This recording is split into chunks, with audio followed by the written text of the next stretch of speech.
Hi, welcome to the very first video in this Basics PVC series. We're going to go ahead and cover PVC pipe and the two general types you're going to run into. The first ones that we have here is going to be Class 200, commonly called thin wall pipe right here, and the second one is going to be Schedule 40. Thin wall is commonly found in sprinkler station runs where you've got a little bit of pressure for however long the sprinkler station runs for, then it shuts off. You also see it in drainage and for sleeves underneath sidewalks for other pipes, which we have another 3/4 one here, to run conduits in or other smaller pipes inside it underneath sidewalks and stuff like that.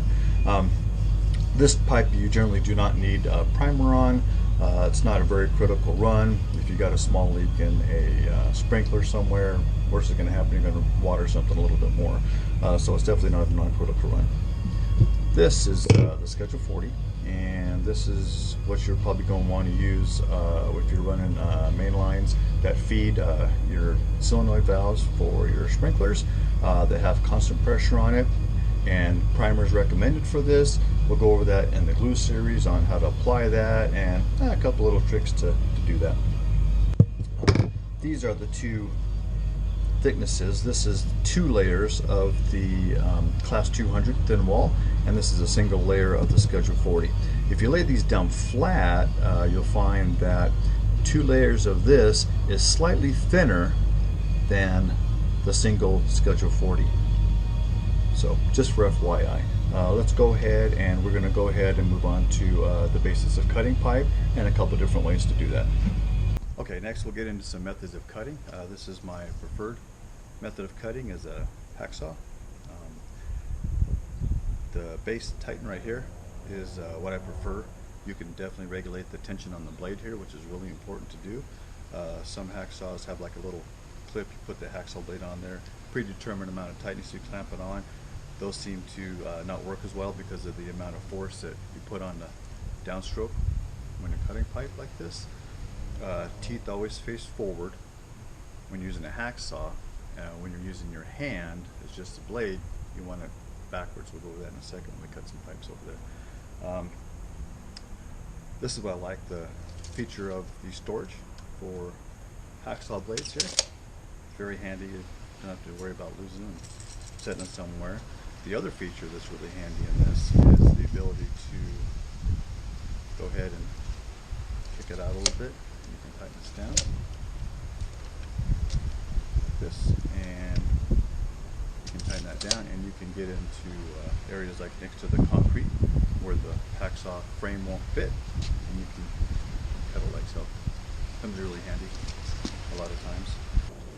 Okay, let's go ahead and look at cutting this 1.5" pipe, Schedule 40 with the hacksaw. Definitely my preferred method. Speed, accuracy. First thing you want to do is look at how I got this configured here. Tape measure, hacksaw. The reason for that is if I need a piece 4 inches, mark with the end of my thumb, mark it, cut.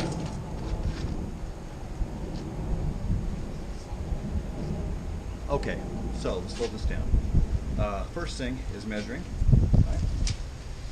Kick it up there like this. You can choose whatever you want. Let's say 3 inches. What I'm going to do is I'm going to mark with the top of my glove where 3 inches at. Right? I'll make a mark, like a little score, like that. And what you want to do is when you're holding this, using your body as a vice. This leg is pushing back, this arm is pushing back, and you're flexing the pipe over this leg. And that's what gives you the stability like this. Bring the saw up, always take the saw, I guide the saw in to my score right there with my finger. So I lay it right on that score, and that's where I start my strokes at. Like that. So there we go. Like that. Now, move on to a bigger pipe, a longer piece right here. Ready to go. Always have it lay like this. So if you get a piece of pipe, let's say, I don't know, 16 inches or something like that, take the tape out, get on there, hold it, mark it.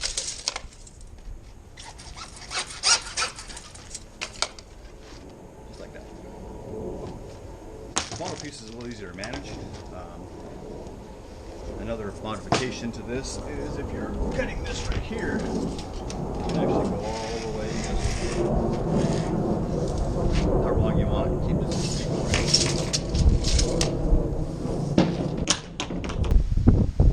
Alright, next we'll go over these snap cutters here. Accuracy is a little more challenging for me. Let's measure 3 inches here into my thumb, and I'll try to get as close as I can there. So this takes quite a bit more time than the hacksaw, but definitely gives a nice clean cut. The challenge, that was pretty easy. That's schedule 40. The other challenge for those are this right here. This is class 200 thin wall.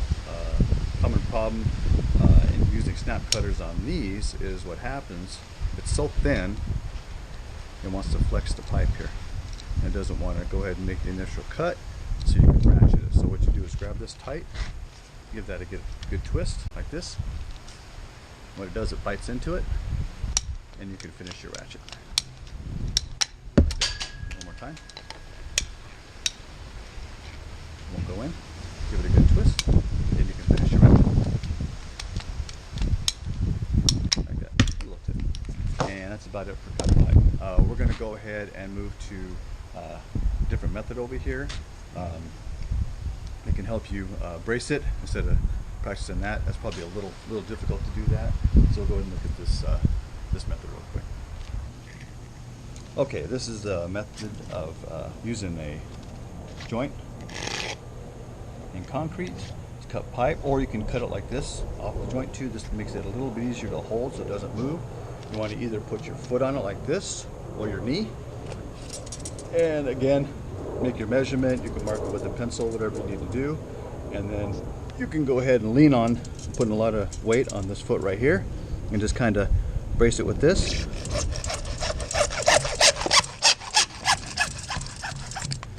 And you can get a really good cut, very straight. Like I said, a lot of that has to do with the blade tension here. If you have an 18 tooth blade, hacksaw maybe like this or something close to it, and you're cutting and you see it, the blade kind of go wonky and crooked, make sure that it's tightened up over here. Make sure it's pretty tight up there, because if it's loose, it'll definitely wiggle on you, okay? And then we're gonna go over here. Okay, these are sleeves I got on the ground here. The difference between cutting with the hacksaw blade in your hand versus in a hacksaw is the teeth direction. Hacksaw, I even know there's an arrow right there. Hacksaw teeth go this way in a hacksaw, but if you're cutting with the hand, you want to turn it so the teeth go towards you. Because unlike a hacksaw where you get your power on the downstroke, here you get it from pulling back. A little different. So we'll try this piece right here. Gloves, definitely a necessity. Cup it, finger guide. And this is schedule 40, this 3/4 right here. Right here. So it's pretty easy to do. Okay, that wraps up this little short episode on cutting pipe. Hope you learned something. Hope you could use it, practice it. Next, I think we're going to go ahead and move on to glue. Thanks for watching.